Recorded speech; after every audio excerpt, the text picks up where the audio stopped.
Welcome into the Hockey Hub here on NESN. Kasey and Sophia back at the helm to bring you all of the information going down around the Boston Bruins as well as the National Hockey League. Fun show ahead because somebody got a 2-year extension that we got to chat with, figure out what that vibe is like for him. And then more importantly, we also got Hall of Fame announcements yesterday. More information when it comes to the preseason, NHL draft going on. And then Nate Thompson joins us later in the show to give us some preview information on the new head coach, Marco Sturm. But more importantly, Sophia, yes. I hate to say how's it going, but thank you for being here with me. But how are you? How's it going? It's good to see you in person. Yeah, good. I'm usually doing this from home, but decided to roll into the studio today just to say hi to everyone. And I'm excited to talk to Mace because it's been a while since locker clean out and kind of want to know what the vibe and the hype is like for the guys with the new head coach coming in and then obviously free agency coming up. Hopefully turn a page and we're, looking positive to next season. I know it's wild to think about how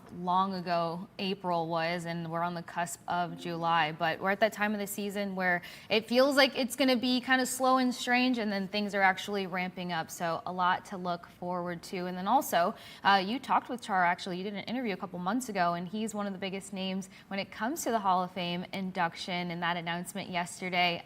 Probably just like quickly off the top, any quick memories or like exciting things that you enjoyed when you got a chance to interview or talk with him? Yeah, I didn't have that much time with Zdeno, only because there were just some like weird years with COVID and everything like that. But I did obviously spend some time with him and it was very evident that he was like the leader in the room. And in this I don't want to call it quiet leadership because I'm sure he was really vocal with the guys, but I just mean in this way that he didn't come in, even though he's like huge, he didn't, I guess he didn't need to do that. Strong, silent, and tall type, yeah. Yeah, like maybe he didn't need to whatever, but he commanded respect even from the media. And there were a couple times that, how media is, we ask some interesting questions. Sometimes they annoy players. Sometimes they're maybe a bit odd or he's already answered these questions. Like he was very straightforward. Like he was very honest and would give you not what you needed because he gave you what he thought was the answer, the honesty. Whereas we can talk about Paul Maurice, he gives you what the writers want. He gives you quotable things, and I already told you how annoyed I am with that whole thing. Zdeno was the opposite. He wasn't flowery, wasn't trying to be something he wasn't, and he was definitely intimidating in the best way. And I remember once he came up to me and said, and I know Mason, we're gonna bring in Mason in a second, but I remember he came up to me and he was like, I don't want to do the accent. I don't want to butcher it, even though I'm Eastern European. I was going to try there. I was going to say there's similarities. He was going to say, or he said, you seem so intimidated by me. Relax.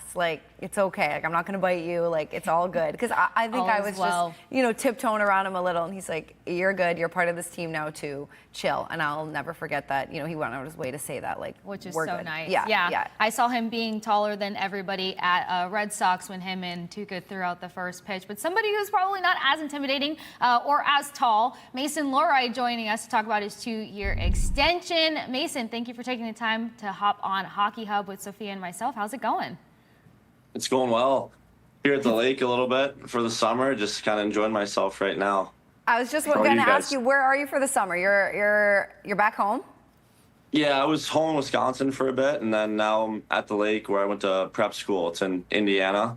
Just working out and skating, and then playing tennis, golf, going on the lake, surfing and stuff. It's not a bad life. Okay, wait, dude, before Kasey gets into it, what's your tennis game? How that's my favorite sport, and I'm terrible at it. I'm taking lessons, but I've been playing since I was 6 years old, but it's so good for hand-eye coordination. It is. I know a couple hockey players that played in the off-season. What's your tennis game like? And I'm glad you didn't say pickleball. Seriously. No, definitely not pickleball. Yeah. My tennis game isn't bad. It definitely needs some work. The backhand struggles a bit. But, okay. We'll not say that it's Georgov to me. It's 10 times better. Single-handed backhand. Yeah, maybe I should try it because the two hands isn't working. You can pull a page out of the book. So would you say that's your biggest off-season flex? It's tennis versus golf? I don't know. My tennis game's probably 100 times better than my golf game.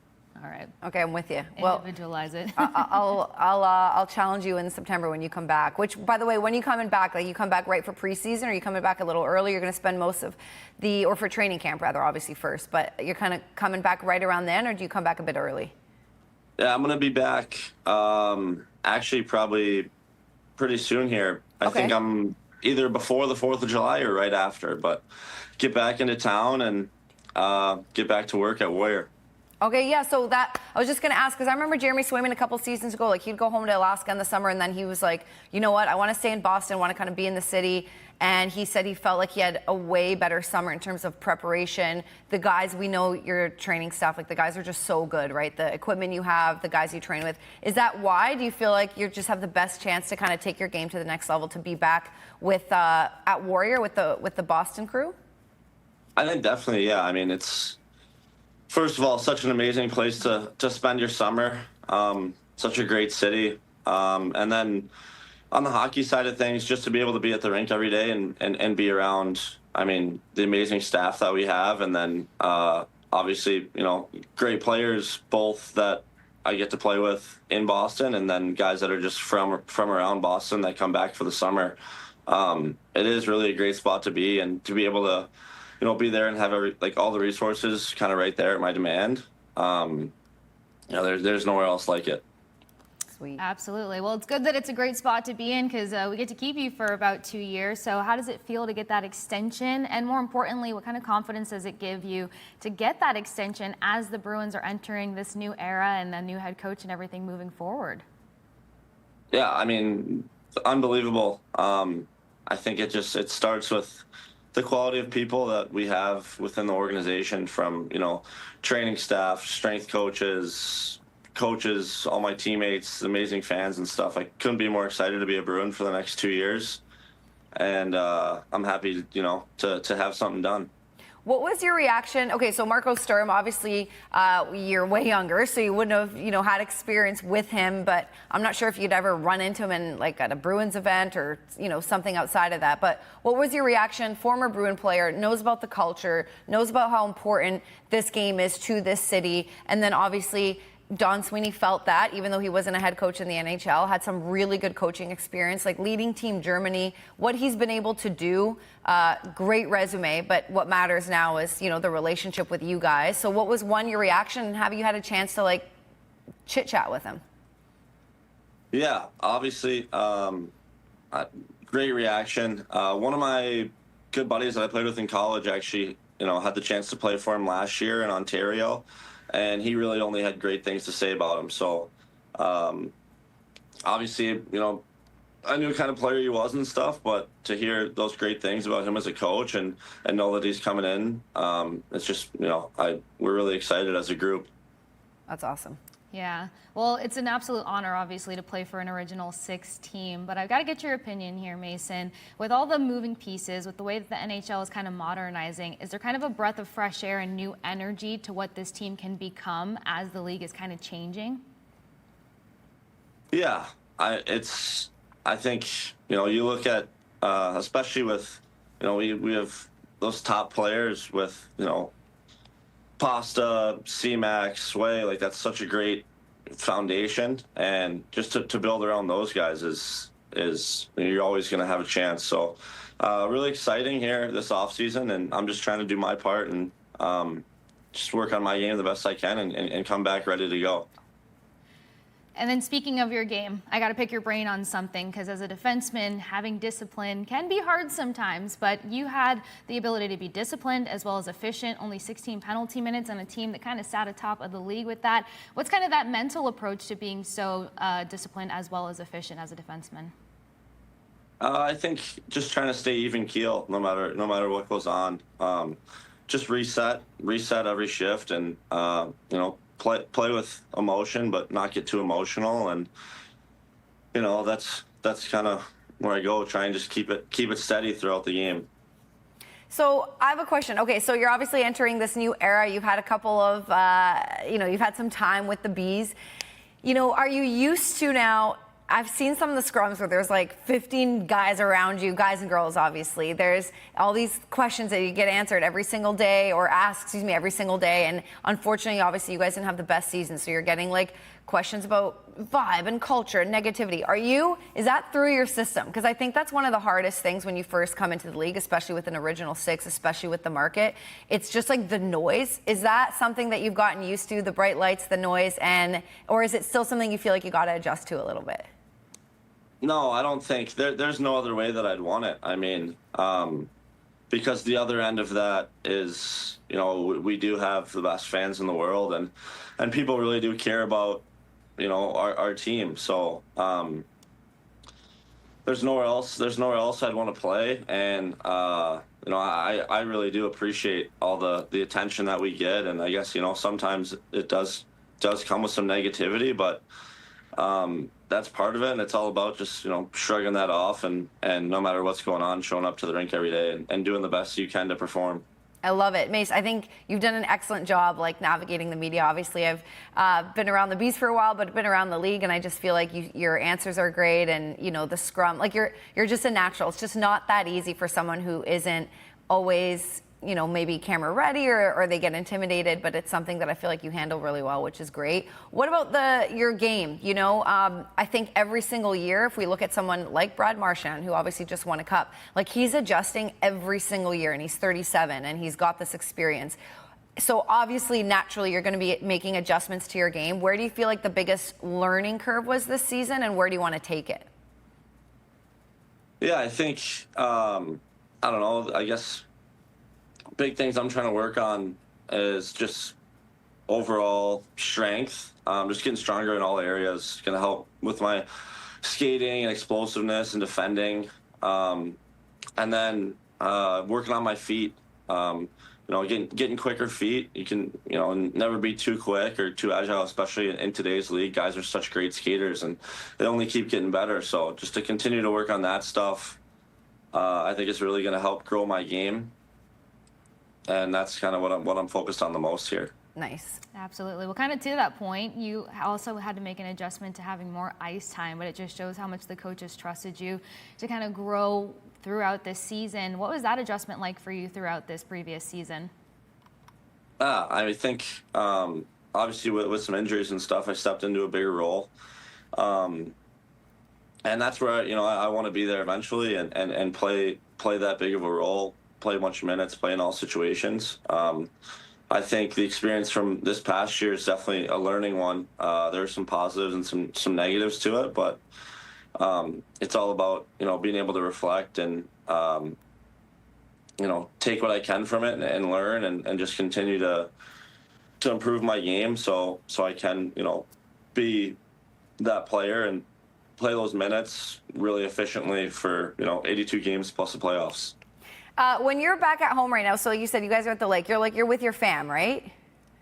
I'm with my dad's here, but it's just a bunch of my buddies that I've grown up with, and guys that I went to prep school with, or I'll bring buddies from Wisconsin, and just guys that want to come and hang out and live this life. It's not a bad one. No, it's not a bad one. I was just asking because even when I go home now, I back to Toronto, I stay with my parents when I go home. And even though I'm in my 30s and an independent adult, I still have to do chores and wash dishes and vacuum when I go home. So I was saying in the summer, are you still a kid to your dad? Is he still making you cut the grass and I don't know, wash the dishes, or is life now that you're in NHL, or are you off the hook?